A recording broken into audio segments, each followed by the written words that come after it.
When I came to discover it personally, it changed everything.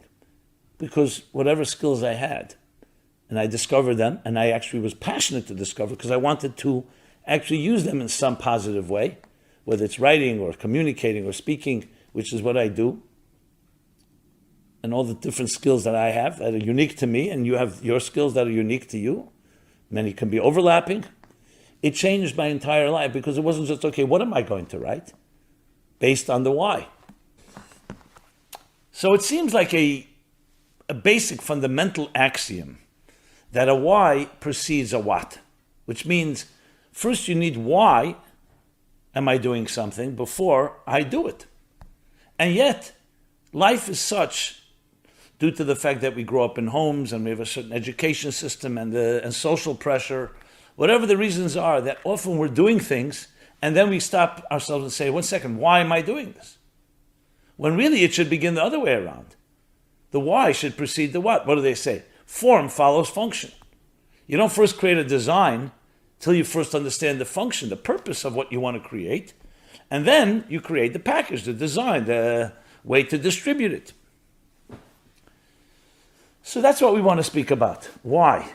And the biggest why of all is the why was the world created, which in effect really means why were you created? Why am I here? Now I want to begin with a important disclaimer. Every time you have a conversation on any important topic, you have to state your axioms. So this axiom is assuming there's a why. I know that many people, either by default or because this is what they were taught, come to feel that there is no why. Many people say there is no purpose for creation. Who says there was a creation? Who says there's a God? Maybe things just evolved. It's true, there are those that go with that approach, but I would firstly submit that even those that believe that, or accept that, or feel that way, also have a why. Their why may be of a different sort. Secondly, every discussion has to begin somewhere. So I am going with the premise and axiom that there is a why. That when you wake up in the morning and you do something, there's a why you're doing it. I should also add, why doesn't always mean rational reason. It could be an emotional why. It could be something that's driving it. The why doesn't even have to be a legitimate why. It could sometimes be very irrational, but there is something that's driving the action. Well, we want to come away with, obviously, not just a rational, but a reasonable, and I say rational, I don't mean intellectual, I mean something that we can look at and not saying, oh, it's some crazy desire. Yeah, you can have someone go ahead and start doing things that are very nutty, and you say, why are you doing it? I'm just in the mood, or I need to express myself. Not every why is a justifiable why, and definitely not for everyone. Here we want to talk about it in the broader context, but I did want to begin with that statement because it's important to state, because that deserves its own conversation. How do we know there's a why? How do we know there's a reason?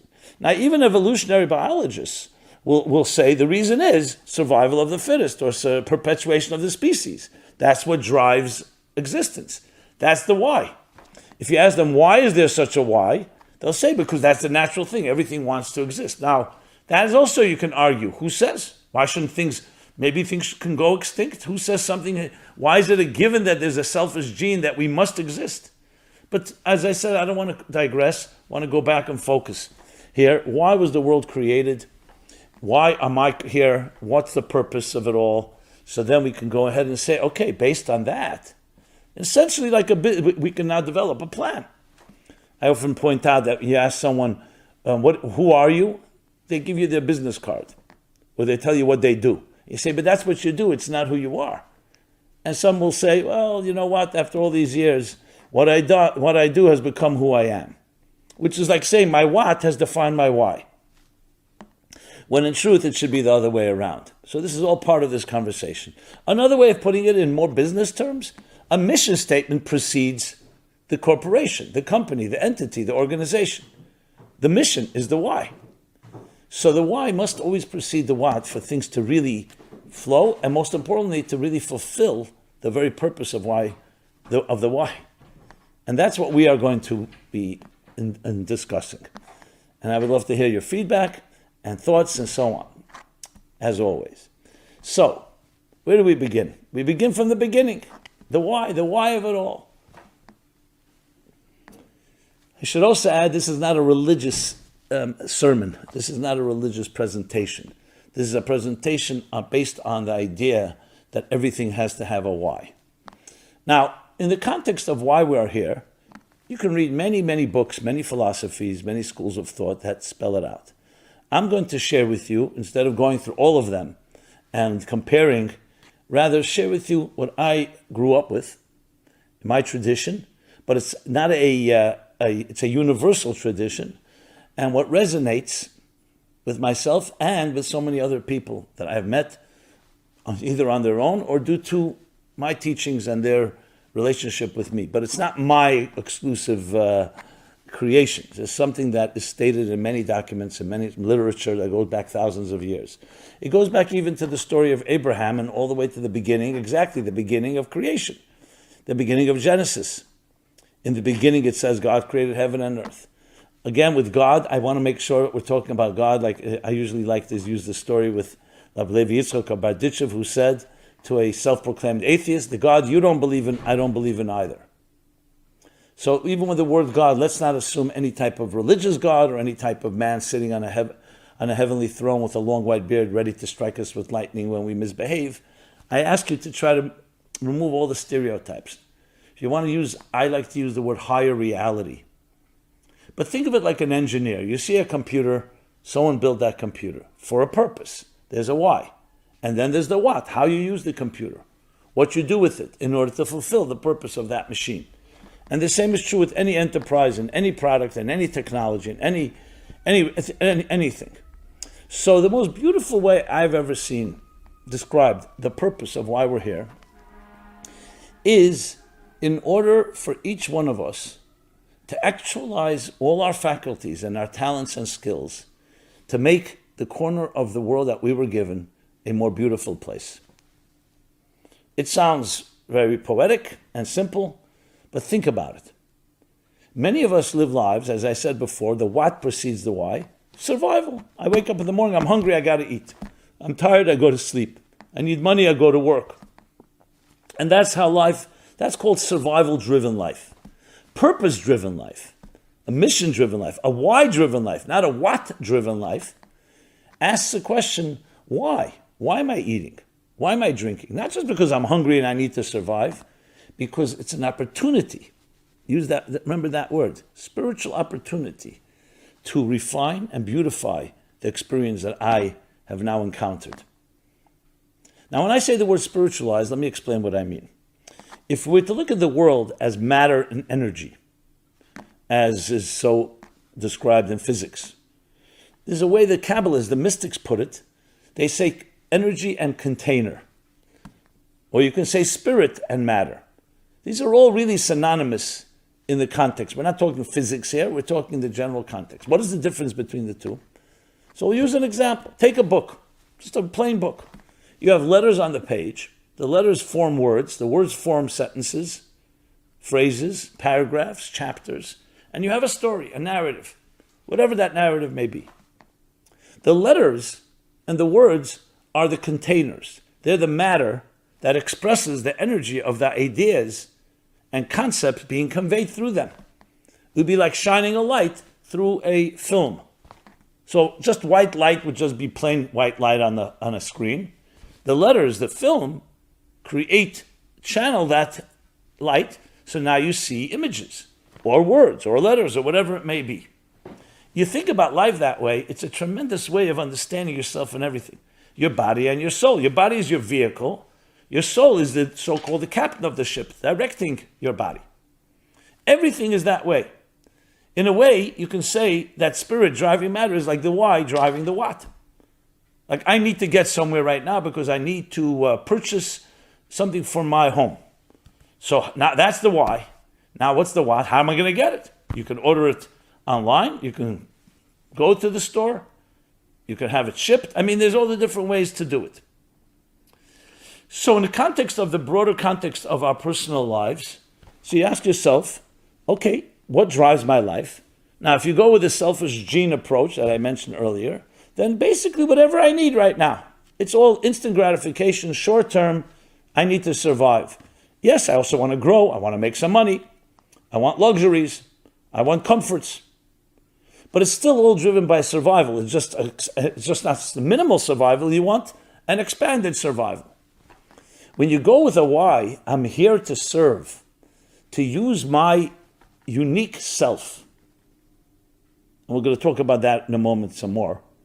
And my unique skills and talents to beautify the corner of my world. Think of yourself as a gardener. You're given a garden.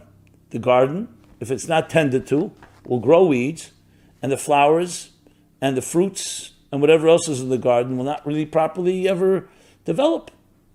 What is a gardener supposed to do? You keep it nourished, watered, you cultivate, you weed it. You're basically doing what needs to be done to make things grow, and you are also eliminating anything that impedes the growth and development of your garden. So your life is your garden.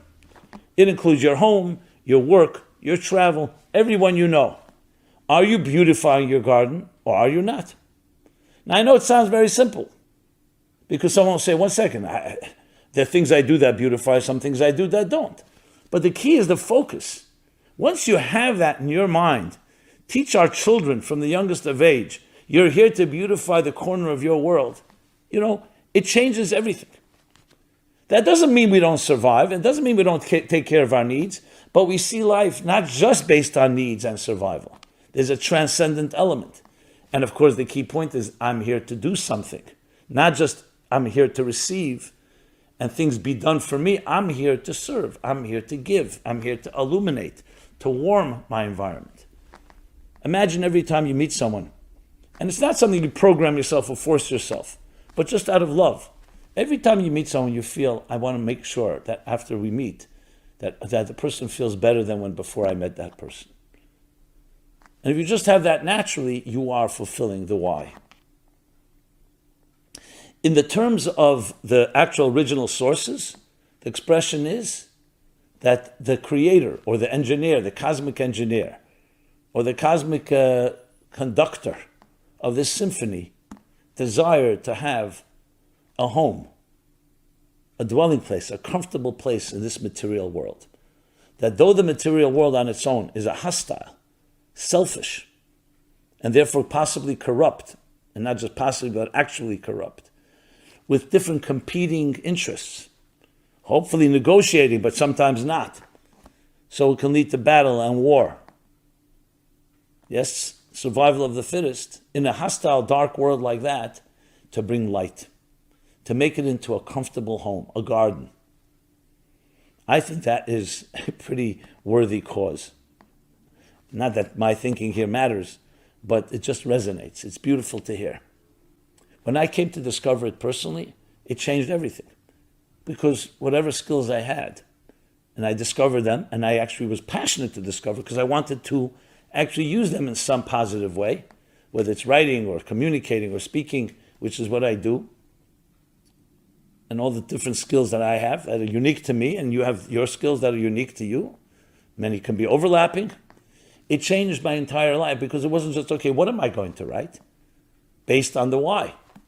And what is the why? How can I use my skills to beautify the world in which I come in contact with?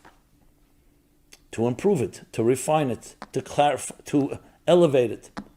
And yes, I use the word clarify because so much of us are blinded.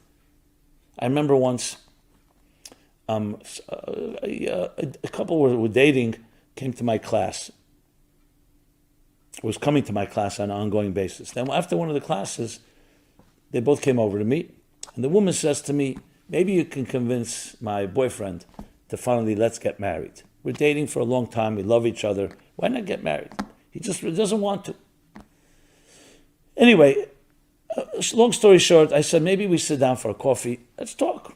I'm not here to convince you, let's just get a sense. And he was very open, of course. Remember, we met in the Grand Army Plaza. The top floor, there's the main public library in Brooklyn, near Prospect Park and Brooklyn Museum. And the top floor is a cafe. We sat there, coffee. And we started talking. It was very comfortable, very easygoing. There was no arguments. There was no pulling teeth or twisting arms. And as we're talking, I just said to him, you are together at some point, so why not get married? He says, I don't see a reason for it. We're together, we're happy, and that's that. So of course we went, and he was open. He said, I really want to challenge me. I want to hear another approach. So I asked him, we went through the usual suspects. Did his parents had a difficult marriage, a divorce, when you have bad experiences, a broken relationship, abuse, breached trust, all the things that would cause a person to not want to be the vulnerable in a committed marriage because they can get hurt. Well, none of that seemed to pan out, meaning seemed to have grown up in a pretty balanced and healthy home, loving home. And as we continue, I just couldn't identify anything. So then I said to him, something struck me, and I said, something, I don't think the issue is marriage alone. I think it's commitment. You have no reason to be committed to anything in any full, complete way. And he said to me, absolutely, that's true. It's not just a marriage, it's in my work, it's in my other things. I said, there's nothing that you're absolutely committed to? So he said, no, nothing I can think of. And then, of course, which was an equal opportunity conversation, and he said to me, how about you? What are you committed to? And I remember it was a very sincere question, and a sincere question elicits, at least in me, a sincere response. So I just had a flashback to my childhood. I don't know where it came from, but I guess it was the way he asked the question.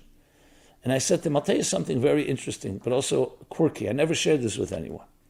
When I was a kid, so my home was not far from the school. I could walk, or I could go by a bike or by bus. So, of course, easiest to bike there or to take a bus. But sometimes I would walk, 20-minute walk. And especially when it rained, I liked to walk. Not because I liked rain, but there was some crazy quirk I had. I would go this was in Brooklyn. I would go on the street, and when the rain would fall, of course, the water would run by the curb into the sewer.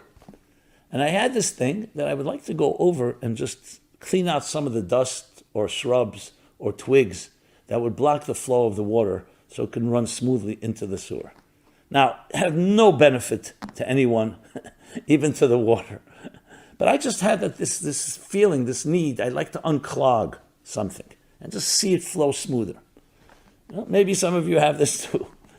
As I grew older, I'm telling this fellow, I said, I realized that passion I still do till today.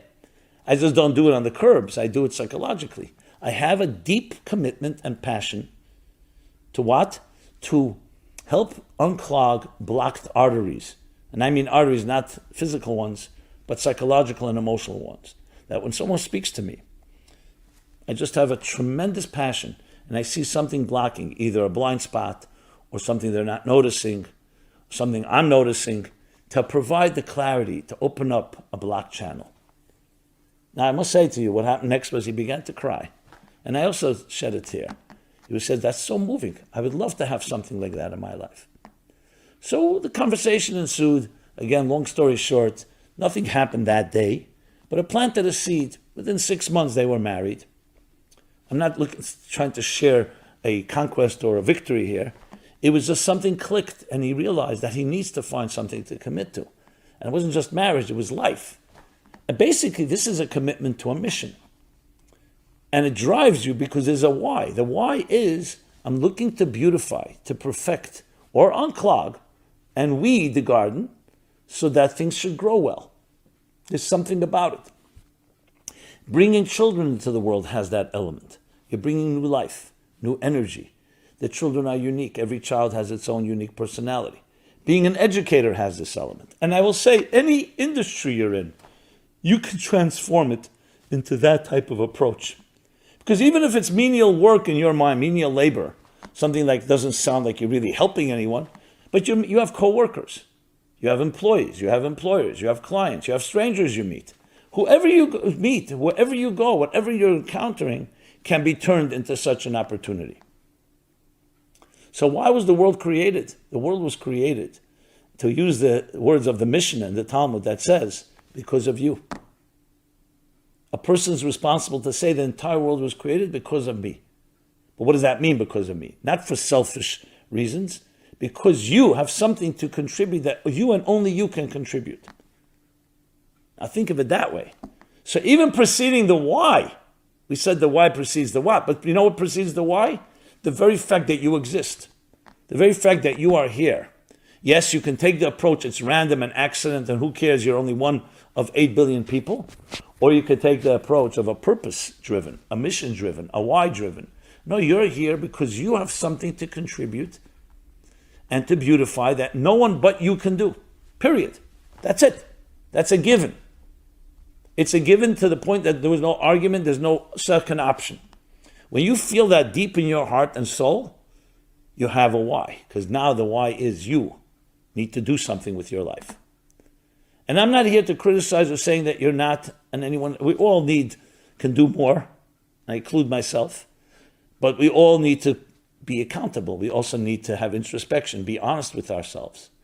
Very often we are involved in things that are just me. Or we are, I don't want to say victim, but we are products of circumstances. I'm doing this, why? Because that's what I'm doing. Yes, I earn a living because of it, or other reasons. I'm also not suggesting upsetting the whole apple cart.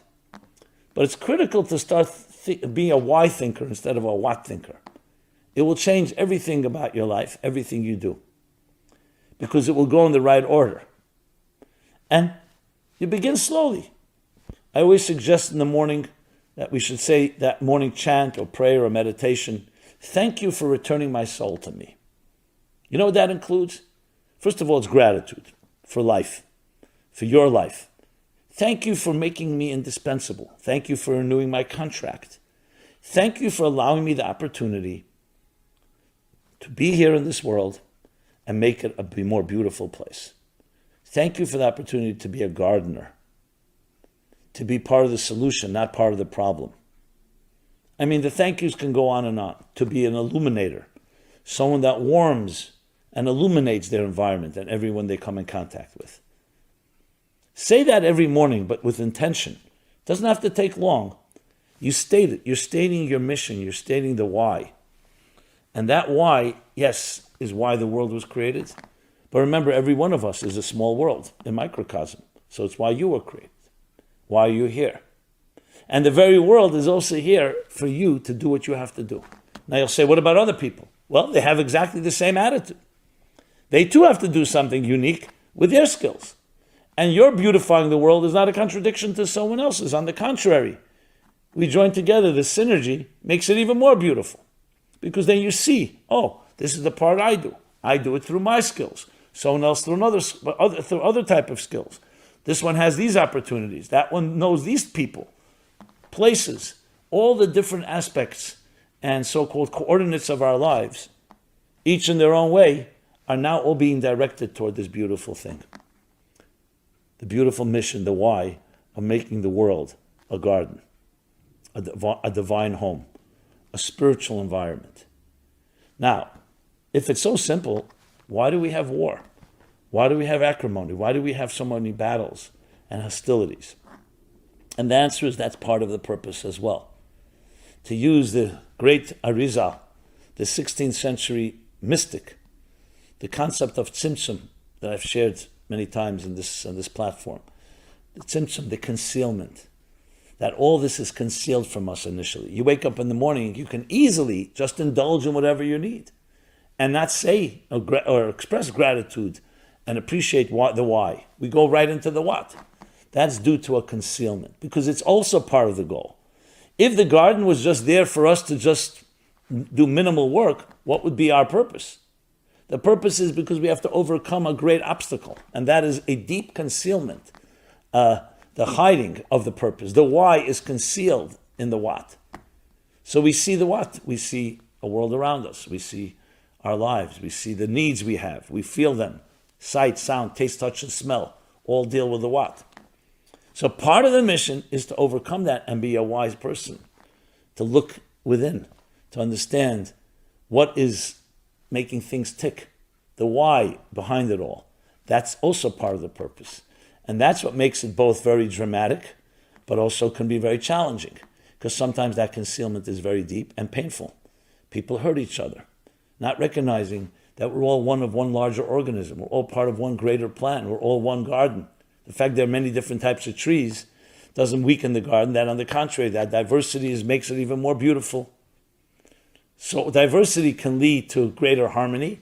It can also lead to greater war, conflict of interest. So our mission is not just to beautify, but to spread this message as much as possible, so others also embrace it. And once you do, you look at life very differently. You look at life from the inside out instead of from the outside in. I can't overstate enough how important this message is in every person's life. The challenge we have is that we're already going 90 miles an hour. We're on a merry-go-round, on a roller coaster, whatever metaphor you want to use. And it's difficult to just step back. It's much easier to do this with children and begin the right way, begin on the right foot. But the fact of the matter, we are adults, and we do have our lives, we have baggage, we have water under the bridge, but that doesn't mean that you cannot renew yourself and reinvigorate yourself and recharge yourself. Because at the end of the day, that's what life is about. Just look at your own breath and heartbeat. No matter how old you are, it doesn't say, okay, I'm breathing on the fumes. I'm breathing on past experiences. Or I'm breathing, or my heart is yesterday's heartbeat. No, every moment your heart beats anew. Every moment your breath is anew. And all of that is constant renewal. So that alone tells you life is about mobility. Don't be stuck. Don't become a couch potato. Don't become static. Life is about movement. So wherever you are, maybe more difficult because we already have the status quo and the inertia, but it's never too late. I don't even like to say it that way. That itself sounds depressing. We always have opportunity, and we go to sleep every night, and we wake up in the morning refreshed. The most important part of the refreshment should be not just physically refreshed, but spiritually refreshed, psychologically refreshed, emotionally refreshed. And that's when you focus on the why. Now, once you focus on the why, you don't have to keep renewing it every second, even though that would be great. But once you have the why, now you can do the what, which is guided by. But from time to time, at least several times a day, in the morning, in the evening, before you go to sleep, when you wake up in the morning, it's good to do an accounting, an introspection, a soul search. Where do I stand? Is my what aligned with my why? Is my what aligned with, are my actions and my behavior aligned with the purpose of it all? And that's the key to really living the most meaningful possible life, which enriches everything about us. It doesn't diminish. It's adding a whole other dimension and adding the foundation upon which we build our buildings. The buildings are the what, the foundation is the why. So I hope we can all implement this, and I want to thank you for your attention. This has been Simon Jacobson, Meaningful Life Center. That's www.meaningfullife.com, where you can listen to this program and many others. Love to hear your feedback, your thoughts, your suggestions. And also, any way you want to share this, if you feel it's worthy of sharing with others. We like things, all the different terms used in the social media world. And it's, again, a real honor to speak to you as an indispensable piece of the puzzle, as I am. And together we can create this beautiful tapestry, this great cosmic symphony of harmony within diversity, and an even more beautiful world than the one that we entered. We create something that much more beautiful. Thank you so much, and be blessed. This program is brought to you by the Meaningful Life Center. Please help us continue our programs. Make even a small contribution at meaningfullife.com/donate.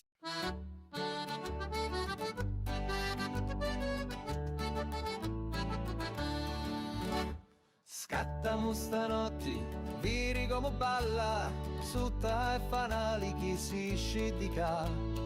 Ballamo stanotte, salta come un'anna, chi pettini di luna in sciolla. Gira musica, gira e non si ferma, come una galla do vento aita. Attira con narina, tamburello e abbacia come sua figliola. Scattamo stanotte, viri come balla, sotto e fanali chi si scidica. Ballamo stanotte, salta come un'anna, chi pettini di luna in sciolla.